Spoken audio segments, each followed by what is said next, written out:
The sound hits first, not a scream, but something worse. A gasp cut short.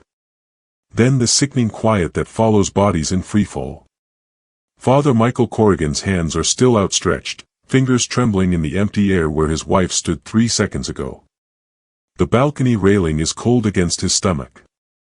7 stories below, a crowd is beginning to gather around the crumpled form on the pavement, her yellow maternity dress blooming like a terrible flower against the concrete. Behind him, heels click on marble.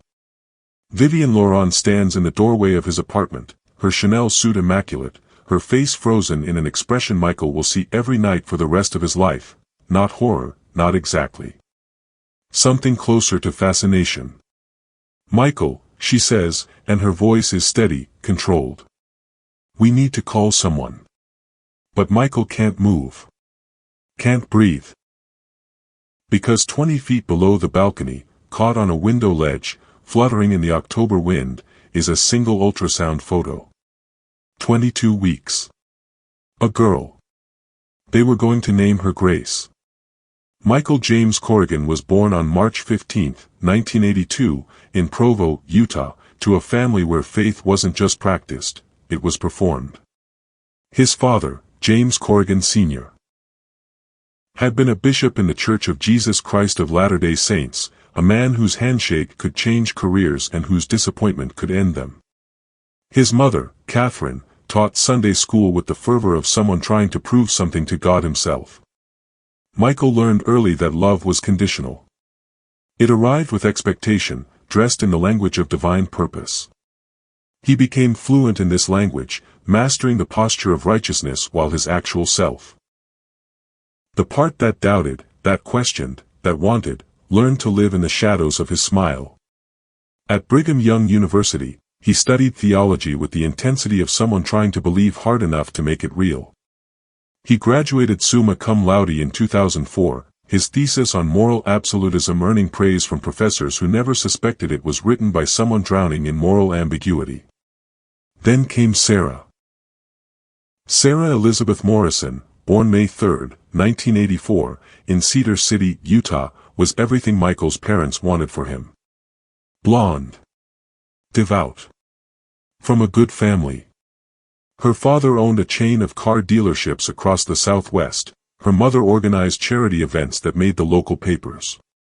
Sarah volunteered at homeless shelters, taught children's choir, and had a laugh that sounded like wind chimes. But beneath that carefully constructed surface lived a woman who felt things too deeply, who cried at sunset and kept a journal filled with half-finished poems about loneliness. She'd grown up in a house where her parents' marriage was a cold performance, where "I love you" was something you said before hanging up the phone, automatic and meaningless. She wanted to be chosen. Really chosen. Not for her family name or her reputation, but for the messy, complicated, real person she was underneath.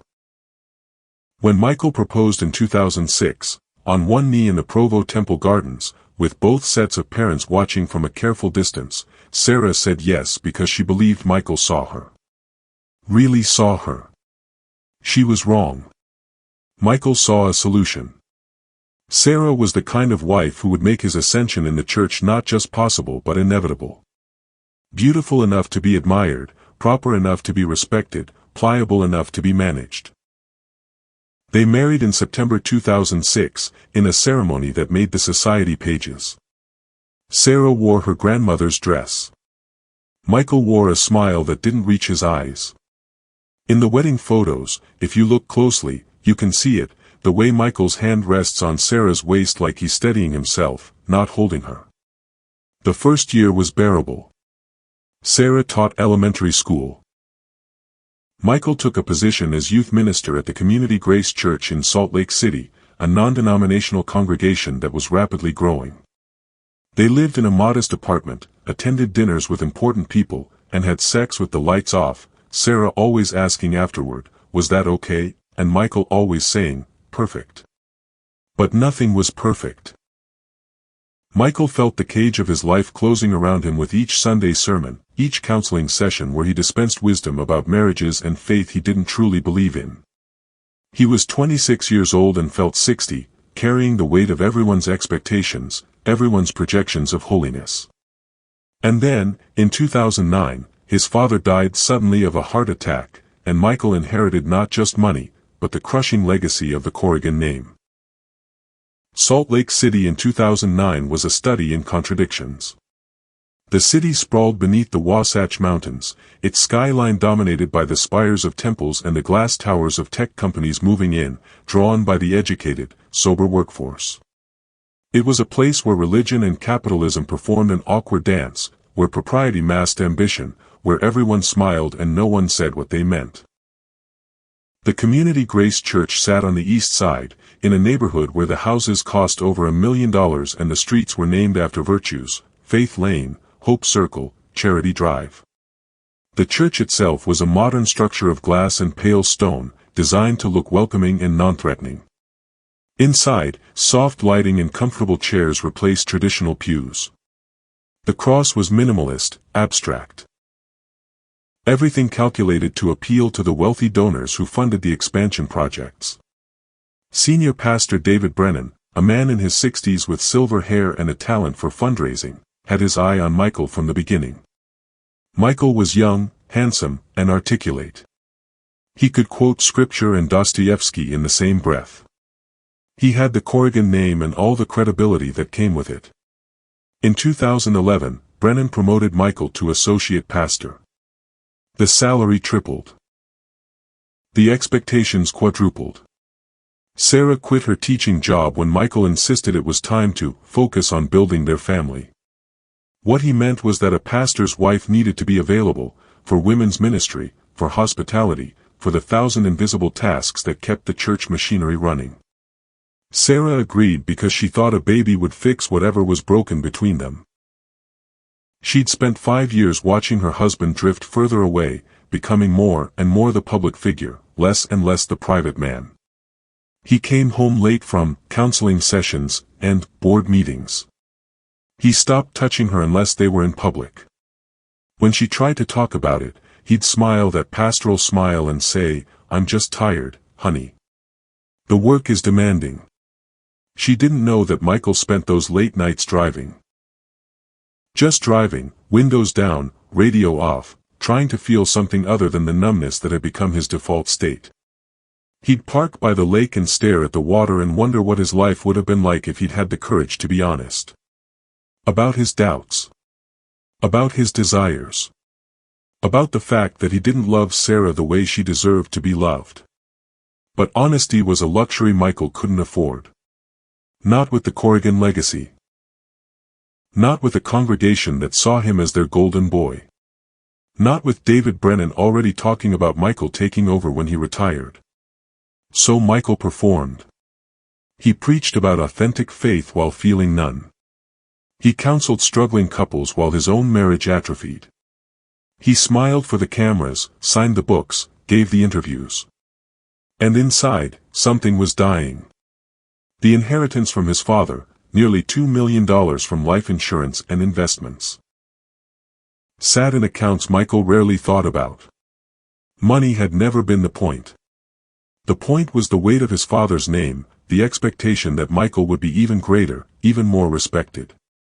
Sarah knew about the money but not the amount. Michael kept finances separate, giving her an allowance for household expenses while maintaining control. It was one more way he kept distance between them, one more way he maintained the upper hand. In early 2014, Sarah started seeing a therapist. She told Michael it was for stress, but really it was because she'd started having intrusive thoughts, images of driving her car off the mountain roads, of taking all her sleeping pills at once. Nothing serious, she told herself. Just thoughts. Everyone has dark thoughts sometimes. The therapist, Dr. Patricia Reeves, identified what Sarah couldn't articulate: she was drowning in a marriage where she was an accessory, not a partner. Reeves encouraged her to set boundaries, to have honest conversations with Michael, to consider what she wanted from her life. Sarah tried. She really did. "Michael, I need more from you," she said one night after he came home from another late meeting. "I need you to really see me. To be present.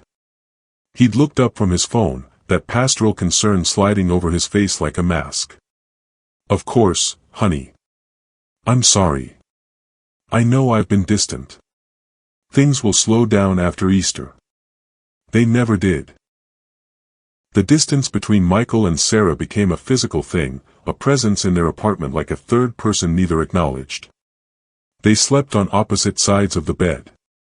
They ate breakfast in silence, Sarah reading on her phone, Michael rehearsing sermons in his head.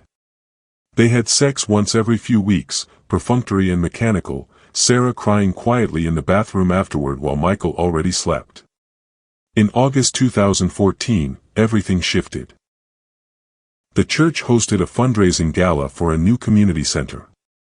The event drew donors from across the state, wealthy businesspeople looking for tax write-offs and social cachet.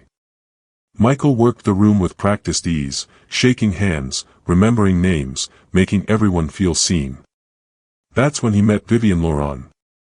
She stood near the bar, alone, watching the crowd with the detached amusement of someone who didn't need anything from anyone. 34 years old, born in Montreal to old money and older expectations, Vivian had left Canada after her second divorce and settled in Salt Lake City because, as she'd later tell Michael, I wanted somewhere nobody knew my name.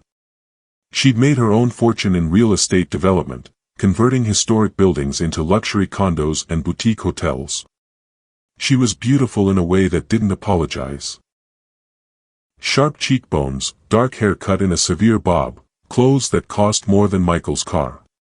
She wore her wealth like armor. Their eyes met across the room. Michael felt something he hadn't felt in years, desire. Real, uncomplicated, electric desire. He approached. They talked. She was witty, cynical, unimpressed by his title or his charm. She treated him like a man, not a pastor. She asked hard questions about his sermons, his beliefs, the contradictions she saw in organized religion. You're good at this, she said, gesturing at the gala. The performance. But what do you actually believe? No one had asked him that in years. Maybe ever.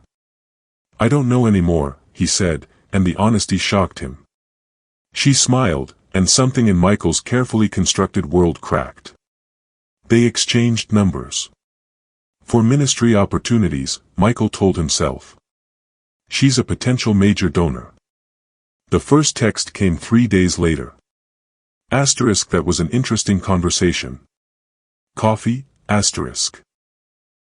Michael knew he shouldn't. Knew where this was heading. But the numbness inside him had been replaced by something else, anticipation, fear, desire all tangled together. They met for coffee. Then lunch. Then dinner.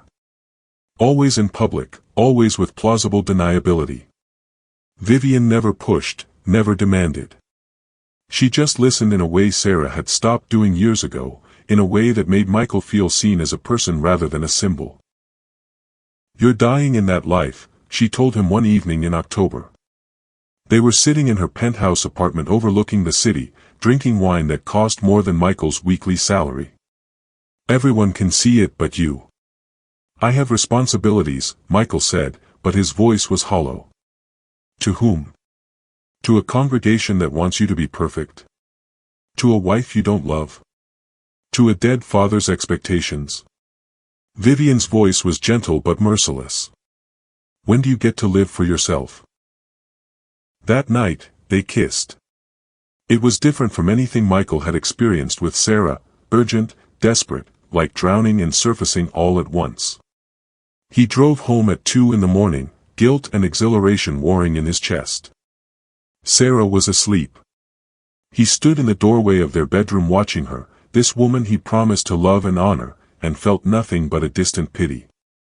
The affair began in earnest in November 2014. Michael became skilled at compartmentalization, at keeping his two worlds separate. With Vivian, he was honest about his doubts, his frustrations, his ambitions. She didn't judge. She encouraged him to want more, to take what he deserved. You could leave, she'd say. Divorce Sarah.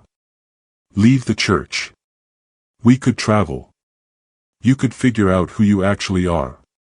But leaving meant losing everything, his position, his reputation, the Corrigan legacy. It meant admitting failure, admitting he'd been lying for years. So Michael stayed. And lied. And watched Sarah drift further into her own isolation, her smiles growing more brittle, her silences more profound. At church, he preached about integrity and faithfulness. In counseling sessions, he advised troubled couples to communicate, to fight for their marriages. The hypocrisy should have destroyed him, but instead, it became background noise, just another performance. By Christmas 2014, Sarah knew something was wrong. Not the specifics, but the shape of the truth. Michael was different, lighter, more distracted. He smiled at his phone. He bought new clothes. He started going to the gym. "Are you happy?" she asked him on Christmas Eve, after they'd returned from the candlelight service where Michael had preached about hope and new beginnings. "Of course," he said automatically. "No. Really. Are you happy?" Michael looked at his wife, really looked at her. And saw the desperation in her eyes, the way she was holding herself together with sheer will. "I'm tired," he said. "It's been a long year." Sarah nodded and went to bed, and Michael poured himself a whiskey and stared out the window at the Christmas lights and felt nothing. In March 2015, Sarah stopped taking her birth control pills. She didn't tell Michael. It was a last-ditch attempt to save their marriage, based on the advice absolutely no one would have given her but that she'd convinced herself made sense. A baby would give them purpose, something to focus on besides their failing connection. When she got pregnant in May, she waited until she was 12 weeks along to tell Michael. She'd planned it carefully, a nice dinner at home, the ultrasound photo in a card that said, "We're growing our family." Michael's reaction wasn't what she'd hoped for. His face went pale. "You're pregnant?" "Yes. 12 weeks. It's a girl, Michael. We're having a daughter." She was smiling, tears in her eyes, reaching for his hand. Michael pulled away. "We didn't discuss this. You're still on birth control." The smile faltered. I wanted it to be a surprise." "A surprise?" Michael's voice was rising, something Sarah had rarely heard. "Sarah, we talked about waiting. I'm up for senior pastor when David retires next year. This isn't the right time." "There's never going to be a right time with you," Sarah said, her voice breaking. "You're never here. You're never present. I thought a baby would help us reconnect." Michael stared at her, this woman who'd ambushed him with pregnancy, who'd made a unilateral decision that would trap him further in a life he was desperately trying to escape. "I need some air," he said, and left. He drove straight to Vivian's penthouse. She answered the door in silk pajamas, took one look at his face, and poured him a drink. "Sarah's pregnant," he said. Vivian's expression didn't change. "I see. I don't know what to do." "Don't you?" Vivian sat beside him on the leather couch. "Michael, you can't keep living this double life. It's destroying you. If I leave her now, while she's pregnant, you'll be honest. For once. Yes, it will be hard. Yes, people will judge you. But you'll be free." Michael wanted to believe it was that simple. But he knew the reality. Leaving a pregnant wife would end his career at the church. Would tarnish the Corrigan name beyond repair. Would make him the villain in everyone's story. He went home at dawn. Sarah was awake, sitting at the kitchen table, eyes red from crying. "I'm sorry," Michael said, "because it was expected. I was shocked. I am happy about the baby. I promise." Sarah searched his face, looking for truth, finding only the practiced sincerity of a man who'd forgotten how to be genuine. "Okay," she said quietly. "Okay." But nothing was okay. Over the next months, Michael tried to play the part of excited father-to-be. He went to appointments when he couldn't avoid them. He helped Sarah look at baby furniture online. He smiled for the congregation when they threw a surprise shower, accepting congratulations with the right words and the wrong heart. And he continued seeing Vivian, who became his sanctuary from the trap his life had become. "When the baby comes," Vivian said one night in September, as they lay in her bed, "what then?" "I don't know," Michael admitted. "You can't keep doing this forever. Eventually, something will break." She was right. Something would break. Sarah was due in January. By November, she was huge and miserable, her ankles swollen, her back constantly aching. Michael felt a distant guilt watching her struggle, but mostly he felt resentment. This baby he didn't want, tying him forever to a woman he didn't love. In December, David Brennan announced he was retiring in March. The board would vote on his replacement in February. Michael was the obvious choice, young, dynamic, beloved by the congregation. "This is everything you've worked for," Sarah said when he told her. She was folding tiny baby clothes, 22 weeks pregnant, glowing with the kind of hope that made Michael's stomach turn. "I know," he said. But with Vivian that night, he said something different. "I can't do this. I can't be senior pastor. I can't pretend to have all the answers when I don't even believe in the questions." "Then don't," Vivian said. "Turn it down. Leave. Be with me." For the first time, Michael seriously considered it. Walking away from everything. The church. Sarah. Even the baby. Just disappearing into a new life with someone who actually knew him. Sarah wasn't stupid. Heartbroken, exhausted, carrying a child she'd hoped would save her marriage, but not stupid. Michael's behavior over the past year had been suspicious, the late nights, the new clothes, the way he flinched when she touched him.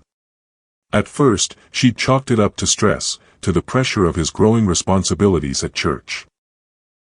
But by December, 7 months pregnant and increasingly isolated, Sarah started paying attention. She noticed the way Michael guarded his phone, keeping it face down, taking calls in other rooms. She noticed the expensive cologne he'd started wearing, the new gym membership, the receipts for restaurants she'd never been to. One evening in mid-December, while Michael was in the shower, Sarah did something she'd never done before. She looked at his phone.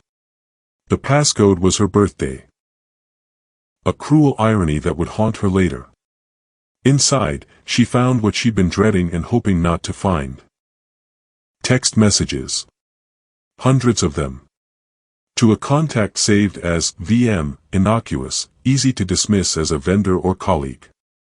But the content was anything but professional. "I miss you. Can't stop thinking about last night, asterisk. Being apart from you is torture, asterisk. You deserve so much more than the life you're stuck in, asterisk." And Michael's responses, in a voice Sarah had never heard from him. "You make me feel alive again, asterisk. I think about leaving. All the time. I'm just afraid, asterisk. When I'm with you, I'm the person I was meant to be, asterisk." Sarah's hands shook as she scrolled, her pregnant belly pressing against the bathroom counter.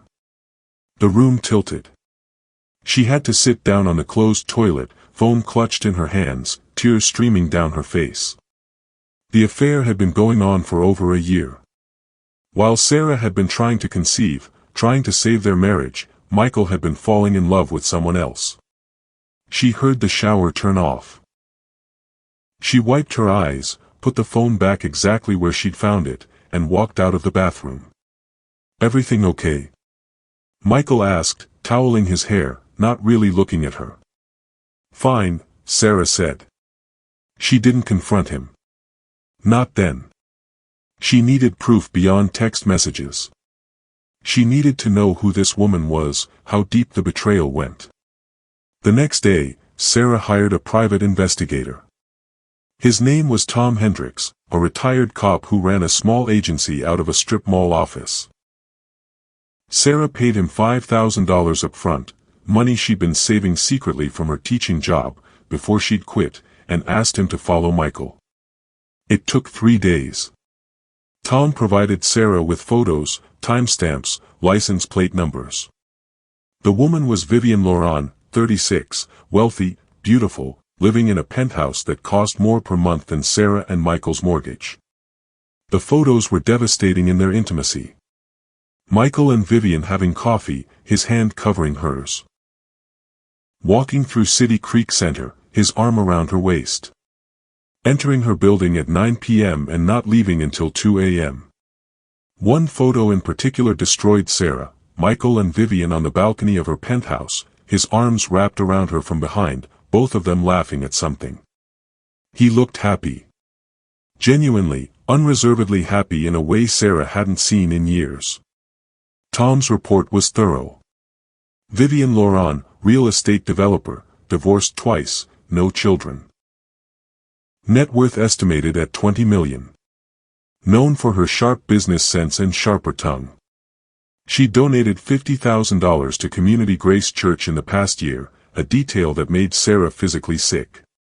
Michael had been sleeping with a woman who'd bought her way into their lives, who'd funded the church's expansion, who'd probably sat in the pews listening to him preach about fidelity and faith. Sarah sat in her car in a grocery store parking lot, reading the report, and felt something inside her crack. Not her heart, that had broken months ago. Something deeper. Her sense of self, her identity as Michael's wife, the future she'd built in her head with their daughter. All of it was a lie. All of it had been a lie for over a year. She drove home and found Michael in his study, working on a sermon about trust. "I know about Vivian," she said from the doorway. Michael's fingers froze on the keyboard. Slowly, he turned to face her. "Sarah. Don't." Her voice was steady, cold. "I know everything. How long it's been. The texts. The photos. The money she's donated to the church. I know." Michael's face cycled through emotions, shock, fear, guilt, and finally, something like relief. "I didn't mean for it to happen," he said, the oldest lie. "You didn't mean to sleep with her for over a year. You didn't mean to make her fall in love with you, or fall in love with her. You didn't mean to keep lying to me while I was trying to have your baby. Sarah, please. I'm 7 months pregnant, Michael." Her voice broke. "I'm carrying your daughter.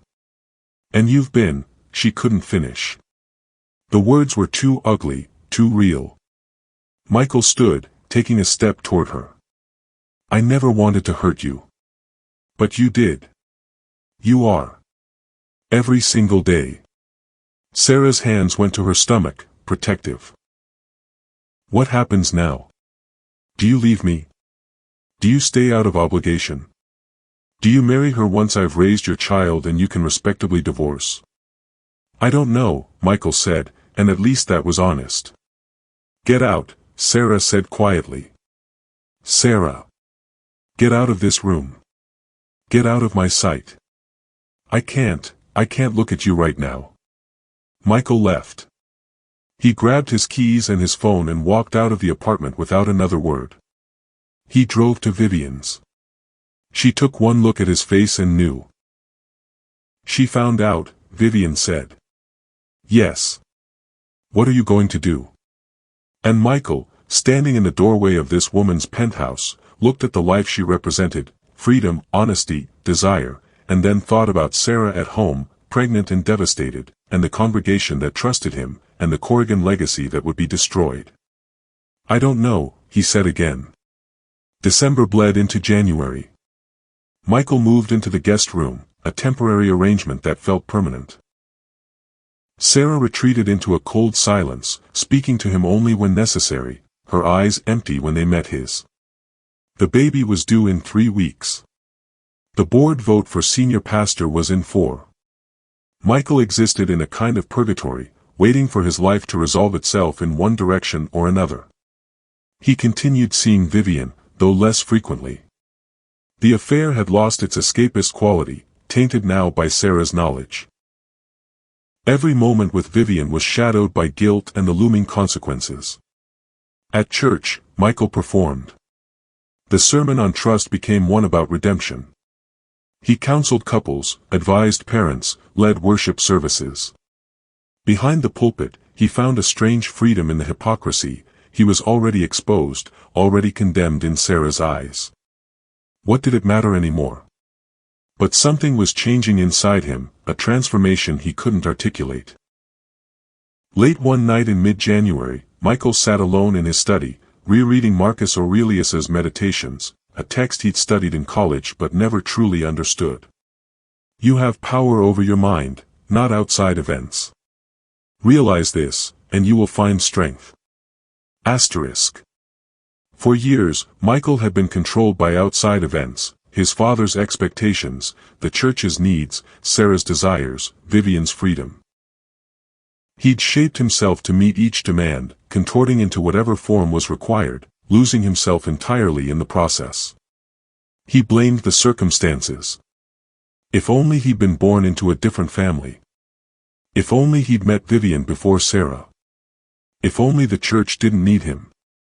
But the truth Marcus Aurelius had been trying to tell him for 2,000 years, was simpler and harder. Michael was responsible. Not for what happened to him, but for how he responded. He'd chosen deception over honesty. Comfort over courage. The appearance of righteousness over the difficult work of actually becoming a better person. He'd told himself the lies were necessary, that he was trapped. But he'd built the trap himself, brick by brick, lie by lie. The transformation wasn't dramatic. There was no moment of blinding revelation. Just a slow, grinding realization that he could choose differently. That he had always been able to choose differently.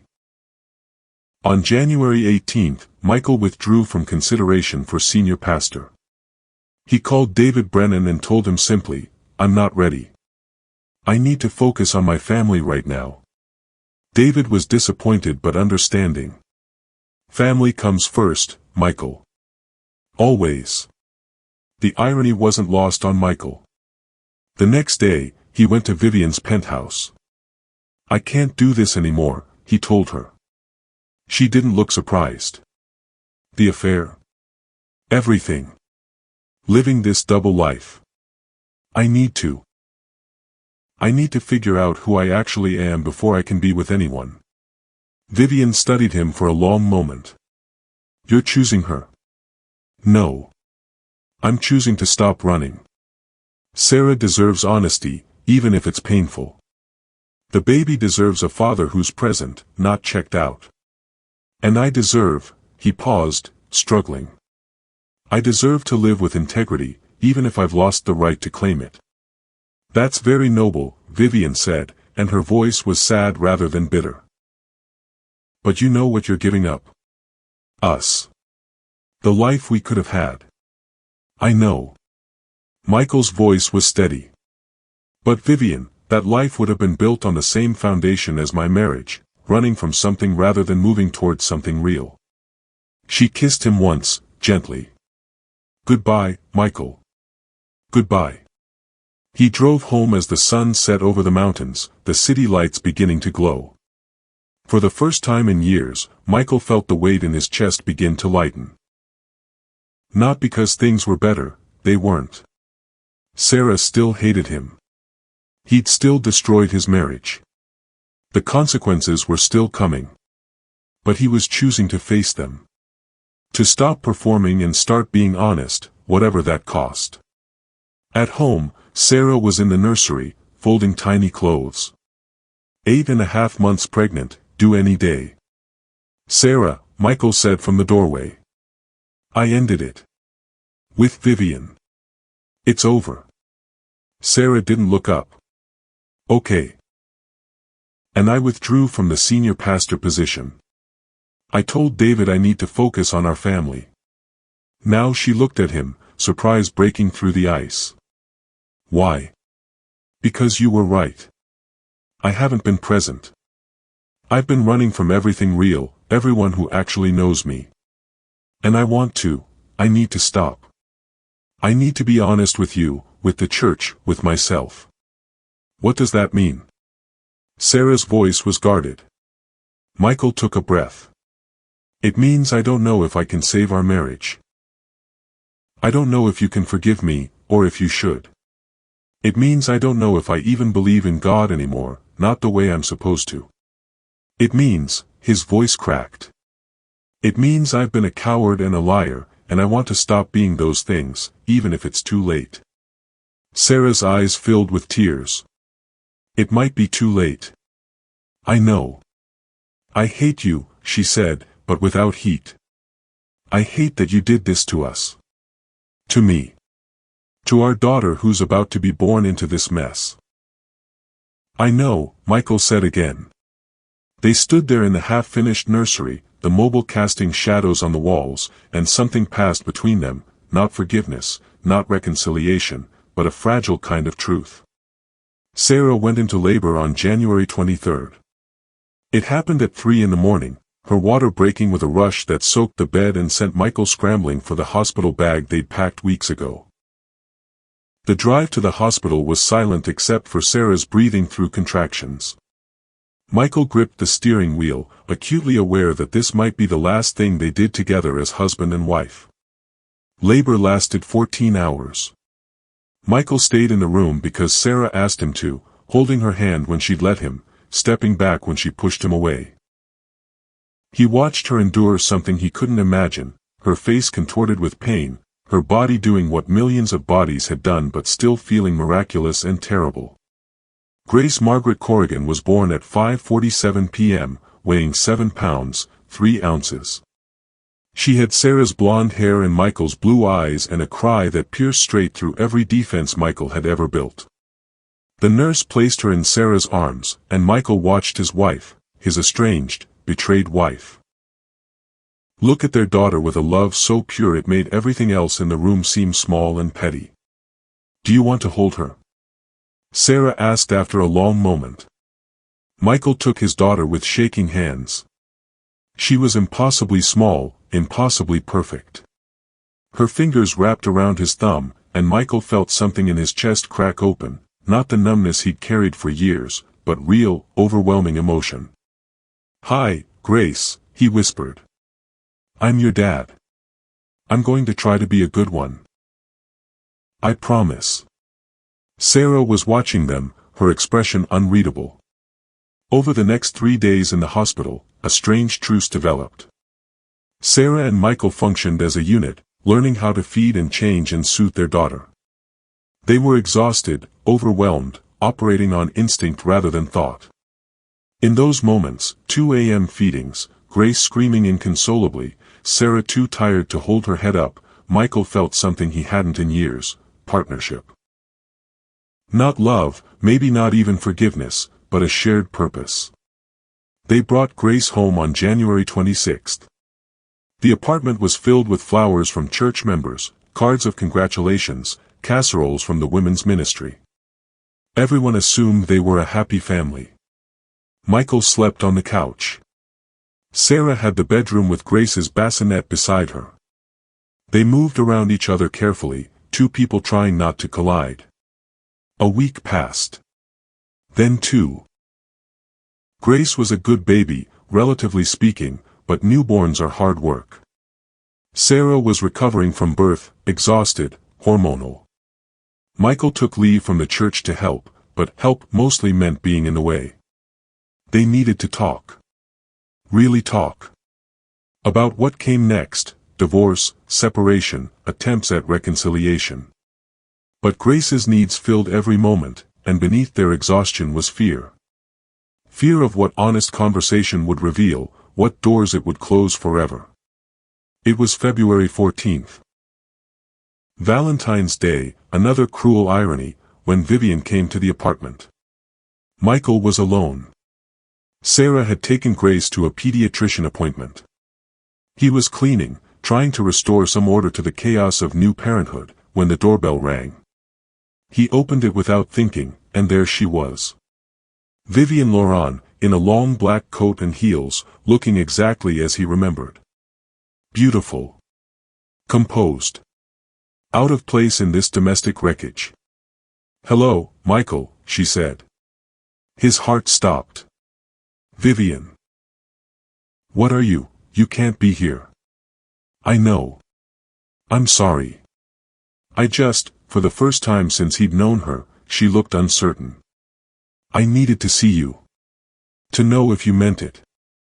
If you really want to end things. I told you. I know what you told me. But Michael, it's been a month. I've given you space. And I had to know if it was really over, or if you were just scared." Michael's mouth was dry. "Vivian, please. Sarah could come home any minute. Then tell me quickly." Her eyes searched his face.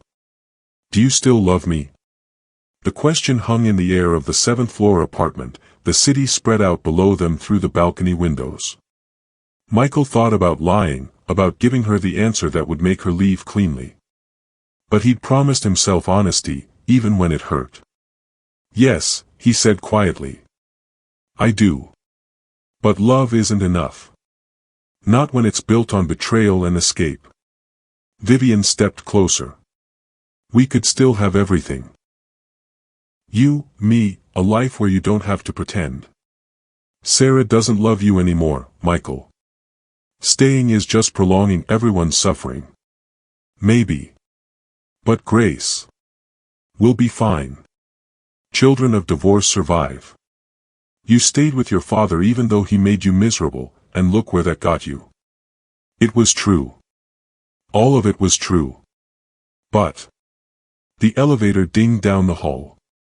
Michael's blood ran cold. "You need to go. Now. Michael. Please, Vivian." Through the service stairs. "Go." But it was too late.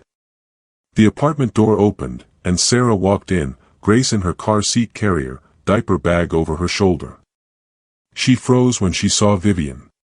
The three of them stood there, a tableau of everything broken and unresolved. Grace started to fuss. "Who are you?" Sarah asked, though her voice said she already knew. "I'm Vivian." She extended her hand, a gesture so absurd in context that Michael almost laughed. "I came to talk to Michael about." "Get out." Sarah's voice was ice. "Sarah, she was just leaving," Michael started. "Get out." Sarah screamed it, her voice cracking, Grace beginning to cry in earnest now. "Get out of my home. Get away from my family." "Your family?" Vivian's composure cracked. "Sarah, I'm sorry, but you don't have a family. You have a husband who doesn't love you, who's been pretending for years." "Stop," Michael said. "Who would rather be anywhere but here, with anyone but you?" "Stop." Michael moved between them, facing Vivian. "That's enough. You need to leave." Vivian looked at him, betrayal and hurt flashing across her face. "You're choosing this? After everything?" "I'm choosing to be responsible for my choices. Please go." She left without another word, heels clicking on the marble hallway, the sound fading as she took the stairs. Michael turned to face Sarah. She was shaking, tears streaming down her face, Grace wailing in her carrier. The apartment felt suddenly small, suffocating. "She came here," Sarah said. "To our home. While I was gone.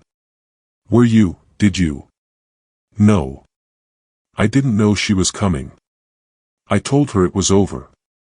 I told her to leave." "After how long? After how much conversation? How many 'I love yous'?" Michael couldn't answer. Couldn't lie. Sarah's face crumpled. She set Grace's carrier down carefully, then turned and walked onto the balcony, the cold February air rushing in through the open door. Michael followed Sarah onto the balcony 7 stories above the Salt Lake City streets. She stood at the railing, hands gripping the cold metal, her body rigid with rage and grief. "Sarah, please come inside. Did you tell her you loved her?" Sarah's voice was eerily calm now. "Just now. When I walked in. Did you? Michael hesitated. Truth or mercy? Honesty or kindness? He'd promised himself no more lies. Yes. Sarah's shoulders shook. And you told her to leave. To choose me instead. I told her I needed to be responsible. You don't love me. She turned to face him, and her eyes were devastated but clear. You never loved me. I was convenient. Appropriate. The right kind of wife for the right kind of pastor. Sarah. Say it. For once in our 8 years of marriage, be honest with me. You don't love me. You never did. The wind whipped around them, carrying the sounds of traffic from below. Inside, Grace was still crying. Michael met his wife's eyes. No. I don't love you. Not the way you deserve. Sarah nodded slowly, like he'd confirmed something she'd always known. And the baby? Our daughter. I love her. I swear to God, Sarah, I love Grace. But not enough to love her mother. Not enough to actually be present in this marriage. Not enough to give up your mistress. I did give her up. Today. After she showed up at our apartment. After a month of probably texting her, probably thinking about her every time you looked at me. Sarah's voice was rising, her calm shattering. You gave her up because you got caught again, not because you wanted to. That's not fair. Fair. Sarah laughed, a wild sound. You want to talk about fair? Is it fair that I'm 26 years old with a month-old baby and a husband who wishes I didn't exist? Is it fair that I have to see her, your beautiful, rich, perfect mistress, standing in my living room looking at me with pity? Sarah, please, let's go inside. Is it fair that my daughter's father is a liar and a cheat and a hypocrite who preaches about faithfulness while fucking another woman? Michael flinched at the language, something Sarah never used. You're right. None of it's fair. I've destroyed everything. Do you know what the worst part is? Sarah's voice dropped to a whisper. The worst part is that I still love you. After everything, some stupid, broken part of me still loves you and wants this to work. Michael felt his throat tighten. Sarah. But it can't work. Can it? Because you don't love me back. You never will. And I can't, her voice broke. I can't spend the rest of my life begging you to see me, to choose me, to love me the way you love her. What do you want me to do? Michael's own voice was desperate now. I'm trying. I ended it with Vivian. I'm here. I'm trying to be a good father. I want you to want to be here. Sarah screamed. I want you to love me. I want. She was crying fully now, her whole body shaking with sobs. Michael reached for her, some instinct to comfort, but she jerked away. Don't touch me. Don't you dare touch me. Sarah, please. The baby. The baby. Always the baby. Never me. Never what I need. That's not true. Isn't it? Sarah wiped her eyes roughly. Michael, be honest. If I didn't exist, if there was no Sarah to feel guilty about, no wife to maintain appearances with, would you be with Vivian right now? The question was a trap, but it also demanded truth. Probably, Michael said quietly. Sarah nodded. The fight seemed to drain out of her. She turned back to the railing, looking down at the street 7 stories below. Sometimes I think about what would happen if I just, she leaned forward slightly, and Michael's heart stopped. Sarah, don't. Wasn't here anymore. If it was just you and Grace. You'd be free. You could be with her. No messy divorce, no custody battles. Just a tragic accident. Sarah, please. Michael moved closer, slowly, like approaching a spooked animal. Please step back from the railing. Would you miss me? She wasn't looking at him, her eyes fixed on something below. Would you be sad, or just relieved? I would be devastated. Sarah, please. Liar, she said softly. You're such a good liar, Michael. You've been lying so long you probably don't even know what's true anymore. It's true that I don't want you to die. It's true that Grace needs her mother.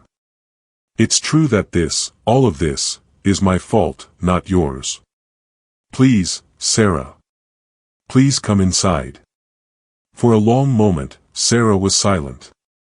Then she turned to face him, and her expression was strange, resigned, almost peaceful. I'm not going to jump, Michael. I'm not going to make it that easy for you. Relief flooded through him. Okay. Okay, good. Let's go inside. But I'm leaving. Tomorrow, I'm taking Grace and I'm leaving. I'm going to my parents in Cedar City. And I'm filing for divorce. Sarah. You can see Grace. We'll work out custody. But I can't, her voice broke again. I can't be married to you anymore. I can't watch you wish you were somewhere else.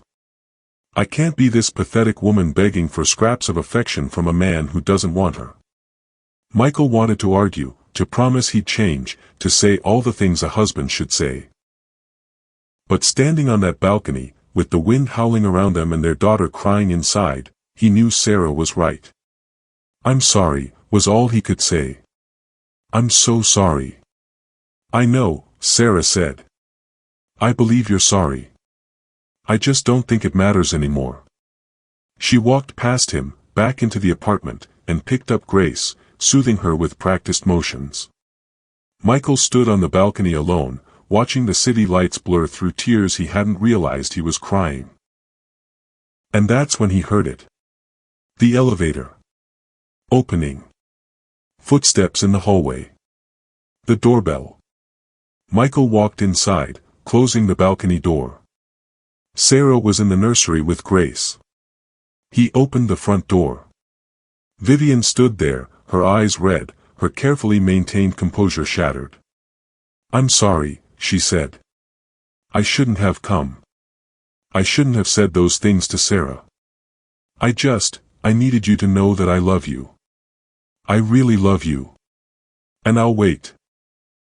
However long it takes for you to figure out what you want, I'll wait. Behind Michael, Sarah appeared in the hallway, Grace in her arms. The three of them formed a triangle, Michael in the doorway, Vivian in the hall, Sarah behind him. The baby was silent now, her eyes wide and blue. He doesn't need to figure out what he wants, Sarah said, her voice steady. He wants you. He's always wanted you. He's just too much of a coward to admit it. Sarah, Michael started. No. I'm done protecting you. Done making excuses. Sarah looked at Vivian. You want him? Take him. He's yours. He's been yours for over a year anyway. Sarah, that's not, Vivian looked stricken. Go. Sarah screamed, and Grace started crying again. Both of you. Get out. Get out of my life. She turned and walked back to the nursery, slamming the door. Michael and Vivian stared at each other. Michael, Vivian said softly. What do we do? And Michael, standing in the wreckage of his marriage, his daughter crying in another room, his mistress in the hallway, felt something inside him finally, completely break. I don't know, he said. I don't know anymore. But even as he said it, he was stepping into the hallway, pulling Vivian close, kissing her with the desperation of a drowning man. Inside the apartment, Sarah heard. She heard the door close, heard Michael's voice low in the hallway, heard the elevator arrive and depart. She looked down at Grace, this tiny person who'd been born into chaos, who deserved so much better than parents like them. I'm sorry, baby, Sarah whispered. I'm so sorry. And she made a decision. The police arrived at 6:47 p.m. on February 14th, Valentine's Day, to find Father Michael Corrigan standing on his balcony, hands extended toward empty air, his face frozen in an expression of horror. 7 stories below, emergency responders worked on a body in a yellow maternity dress, but everyone knew it was too late. No one survives a fall from that height. Michael couldn't speak. Couldn't move. Couldn't process what had happened. He'd been gone 30 minutes. 30 minutes in Vivian's penthouse 2 floors up, kissing her, trying to figure out what came next. 30 minutes of weakness, of selfishness, of choosing desire over duty one more time. When he'd returned to the apartment, the door was ajar. Grace was in her bassinet, screaming. And the balcony door was open, the winter wind rushing through. The police separated Michael and Vivian immediately. Detective Rachel Morrison, no relation to Sarah, arrived and began asking questions in that calm, measured way detectives have when they already suspect the answers. "When did you last see your wife alive, Mr. Corrigan?" About 30 minutes ago. "We had a fight. She was upset. I left." "Left to go where?" Michael hesitated. Vivian was being questioned by another detective in the hallway. "Upstairs. To apartment 902. "Who lives there?" "A friend." "What kind of friend?" Michael's lawyer arrived before he had to answer. David Brennan had called him the moment he heard. Richard Stafford, one of the best criminal defense attorneys in Utah, took one look at the situation and told Michael to stop talking. The investigation unfolded quickly. Detectives found Sarah's therapy records, evidence of depression, of thoughts of self-harm. They found the private investigator's report documenting Michael's affair. They found text messages between Michael and Vivian, though nothing explicitly incriminating. The official ruling came 3 days later: suicide. Sarah Morrison Corrigan, aged 26, suffering from postpartum depression and a troubled marriage, had thrown herself from the balcony of her 7th-floor apartment while her husband was visiting a neighbor. The Salt Lake City Tribune ran the story on the front page. Local pastor's wife dies in tragic suicide. The Community Grace Church issued a statement expressing their grief and requesting privacy for the Corrigan family during this difficult time. Michael's father-in-law, Thomas Morrison, publicly stated he believed Michael was responsible for his daughter's death, even if he hadn't physically pushed her. He drove her to it, Thomas told reporters.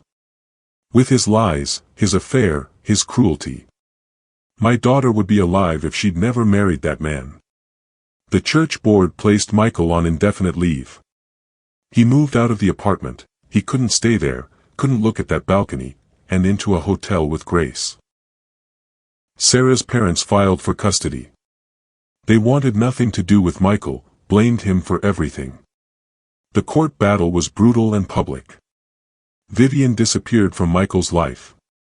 She called once, the day after Sarah died, her voice shaking. "Michael, I'm so sorry. This is my fault. If I hadn't come to the apartment." "Don't," Michael said, his voice hollow. "Just don't." She hung up. He never heard from her again. 2 months later, he heard she'd moved back to Montreal. The custody battle lasted 4 months. In the end, Michael retained custody. Sarah's mental health records and history of suicidal ideation worked in his favor, a cruel irony that made him sick. He moved to Arizona, to a small town where no one knew his name or his story. He didn't preach anymore. Couldn't stomach the hypocrisy. Instead, he worked construction, manual labor that exhausted his body and quieted his mind.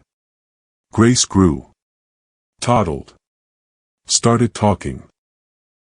She had Sarah's smile and Michael's eyes and no memory of her mother. Michael took her to therapy, child therapy, to help her process the loss she was too young to understand. He went to therapy himself, finally, trying to untangle the knots of guilt and grief and responsibility. Some days were bearable. He and Grace would go to the park, and she'd laugh on the swings, and for a moment, Michael could almost breathe.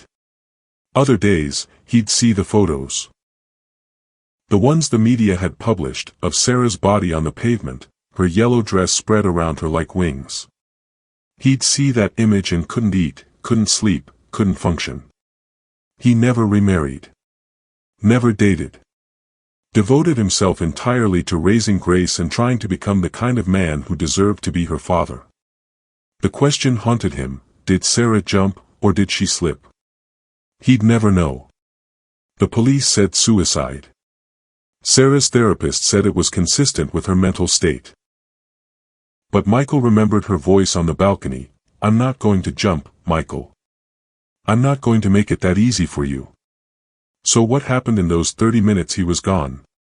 Did she change her mind? Did the pain become too much?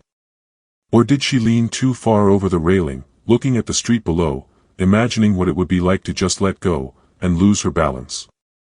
Not knowing was its own kind of hell. 5 years later, Michael Corrigan stands in a cemetery in Cedar City, Utah, holding his daughter's hand. Grace is 5.5, starting kindergarten in the fall. She's smart, funny, resilient in the way children are. She knows her mother died when she was a baby. She knows it was an accident, that's what Michael tells her, unable to burden her with the full truth. Daddy, why are we here? Grace asks, looking at the gravestone. Sarah Elizabeth Corrigan. 1984 to 2015. Beloved daughter, mother, friend. To remember your mom, Michael says. And to tell her about your life. She'd want to know. Grace kneels in front of the stone, her small hand touching the engraved letters. Hi, Mommy. I'm in kindergarten now. I can read 3-letter words. And I have a friend named Emma. And Daddy says you would be proud of me. Michael's throat tightens. She would be. She'd be so proud. They stand there in silence, father and daughter, surrounded by the evidence of other lives, other griefs, other mistakes that can't be undone. Over the past 5 years, Michael has tried to understand what Marcus Aurelius meant about controlling your mind, not outside events. He's tried to apply Stoic principles to a situation that defies philosophical resolution. He's learned this: you don't control what happens to you. You don't control the damage you do, even with the best intentions. You don't control whether people forgive you, or whether you forgive yourself. But you do control what you do next. Michael chose to be present for Grace, really present, in a way he never was for Sarah. He chose to work on himself, to confront his capacity for selfishness and self-deception. He chose to live with the guilt rather than run from it, to let it transform him rather than destroy him. He's not the man he was. Michael.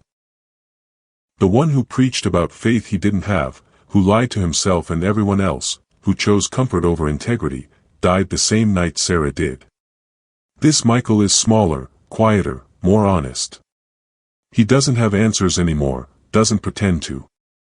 He works with his hands, raises his daughter, tries to be kind to the people he encounters. He'll never be redeemed. He knows that. Sarah's death, whether suicide or accident, was the result of his choices. His affair, his lies, his refusal to be honest until it was too late.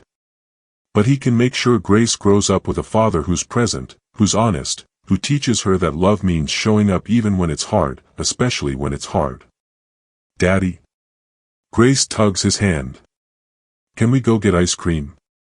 Michael looks down at his daughter, this miracle he doesn't deserve, this second chance he's been given. Yeah, sweetheart. We can get ice cream. As they walk to the car, Grace chattering about flavors and toppings, Michael glances back at Sarah's grave one more time. He doesn't ask for forgiveness. He doesn't deserve it. But he makes a promise, the same one he makes every time he visits. I'll do better. I'll be better. For Grace. For you. For the man I should have been all along, asterisk. The wind carries his words away into the Utah sky, and Michael Corrigan drives his daughter toward whatever redemption might look like. Not grand, not dramatic, but found in small moments of honesty, presence, and love.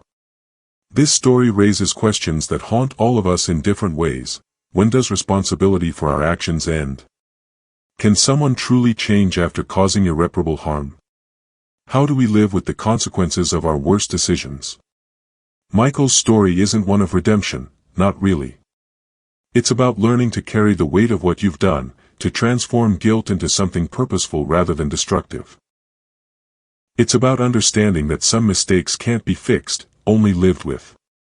Sarah's death, whether suicide or tragic accident, was the culmination of hundreds of smaller choices Michael made, to lie rather than be honest, to escape rather than engage, to prioritize his comfort over his commitments. The Stoics teach us that we control our responses, not our circumstances. But they also teach us that our responses create circumstances for others. That our choices ripple outward, affecting lives we may never fully comprehend. What do you think? Was Sarah's death suicide or an accident? Could Michael have saved his marriage if he'd been honest earlier? How do you live with mistakes you can't undo? ***. Share your thoughts in the comments. If this story affected you, please like and subscribe. These conversations matter. They help us all navigate the complicated terrain of human relationship, responsibility, and growth. ***. Remember, the choices you make today become the life you live tomorrow. Choose with intention. Choose with honesty. Choose with courage. ***.